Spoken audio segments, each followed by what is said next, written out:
Hello friends, ನಾನು ಬಾಳೆಹಣ್ಣಿನಿಂದ ಚಪಾತಿ ಮತ್ತು ಆಲೂಗೆಡ್ಡೆ, ತೆಂಗಿನಕಾಯಿ, ಈರುಳ್ಳಿಯಿಂದ ಕಡಿಮೆ ಪದಾರ್ಥದಿಂದ ಯಾವ ಥರ ಕುರ್ಮಾ ಮಾಡೋದು ಅಂತ ತೋರಿಸ್ಕೊಡ್ತೀನಿ. ಎರಡೂ ತುಂಬಾ ಚೆನ್ನಾಗಿರುತ್ತೆ. ಟೇಸ್ಟ್ ಮಾಡಿ ನೋಡಿ. ತುಂಬಾ ಈಸಿ, ಸುಲಭವಾಗಿ ಮಾಡ್ಬೋದು. ಫಸ್ಟು ಉಳಿದಿರೋ ಬಾಳೆಹಣ್ಣನ್ನ ಸಿಪ್ಪೆ ಸುಲಿದು ಚೆನ್ನಾಗಿ ಸ್ಮ್ಯಾಶ್ ಮಾಡ್ಕೊಳ್ಳಿ ಫೋರ್ಕಿಂದ. ಅದಾದಮೇಲೆ ಸ್ಮ್ಯಾಶ್ ಮಾಡಿ ಇಟ್ಕೊಂಡಾದಮೇಲೆ ಅದಕ್ಕೆ ಸ್ವಲ್ಪ ಗೋಧಿ ಹಿಟ್ಟು ಮತ್ತು ಸ್ವಲ್ಪ ಉಪ್ಪು ಹಾಕಿ ಸ್ವಲ್ಪ ನೀರು ಹಾಕಿ ಚೆನ್ನಾಗಿ ಕಲಿಸ್ಕೊಳ್ಳಿ. ಅದು ಸ್ವಲ್ಪ ಕೈ ಅಂಟುತ್ತೆ. ಆವಾಗ ನೀವು ಸ್ವಲ್ಪ ಎಣ್ಣೆ ಹಾಕ್ಕೊಂಡು ನೀಟಾಗಿ ಉಂಡೆ ಕಟ್ಕೊಳ್ಳಿ. ಅದು ಬಾಳೆಹಣ್ಣು ಹಾಕಿರೋದ್ರಿಂದ ಸ್ವಲ್ಪ ಅಂಟುತ್ತೆ ನೋಡಿ. ಗೋಧಿ ಹಿಟ್ಟು ಅದಕ್ಕೆ ಕಲಿಸ್ಕೊಳ್ಳಿ, ಚಪಾತಿ ಹಿಟ್ಟು ಅದಕ್ಕೆ ಕಲಸಿರಿ. ಮತ್ತು ಫಸ್ಟು ಇದನ್ನು ಕೂಗಿಸ್ಕೊಬಿಡಿ ಆಲೂಗೆಡ್ಡೆನ. ಅದಾದಮೇಲೆ ತೆಂಗಿನಕಾಯಿ 1 ಕಪ್ ತೊಗೊಳ್ಳಿ, ಜಾರ್ಗೆ ಹಾಕ್ಕೊಳ್ಳಿ.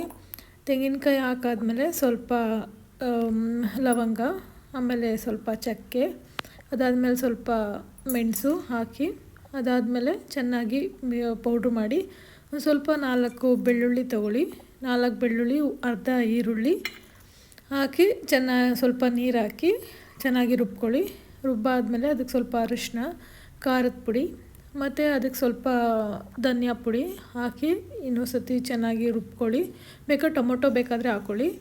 ಅದಾದಮೇಲೆ ಇದಕ್ಕೆ ಸ್ವಲ್ಪ ಎಣ್ಣೆ ಹಾಕಾದ್ಮೇಲೆ ಸ್ವಲ್ಪ ಸಾಸಿವೆ, ಸ್ವಲ್ಪ ಜೀರಿಗೆ ಹಾಕಿ ಅದಾದಮೇಲೆ ಇನ್ನರ್ಧ ಇರುತ್ತಲ್ಲ ಈರುಳ್ಳಿನ ಚೆನ್ನಾಗಿ ಹಾಕ್ಬಿಟ್ಟು ಬಾಡಿಸ್ಕೊಳ್ಳಿ. ನೋಡಿ, ಈ ಥರ ಕಲರ್ ಬರಬೇಕು. ಅದಾದಮೇಲೆ ನಾವು ರುಬ್ಬಿಟ್ಕೊಂಡಿರೋ ಮಸಾಲೆನ ಇದಕ್ಕೆ ಮಿಕ್ಸ್ ಮಾಡಿ ಚೆನ್ನಾಗಿ ಕಲಸಿ. ನೋಡಿ, ಈ ಥರ ಕನ್ಸಿಸ್ಟೆನ್ಸಿ ಇರಬೇಕು. ಅದಾದಮೇಲೆ ರುಚಿಗೆ ತಕ್ಕಷ್ಟು ಉಪ್ಪು ಹಾಕಿ ಚೆನ್ನಾಗಿ ಕುದಿಯೋಕ್ಕೆ ಬಿಡಿ.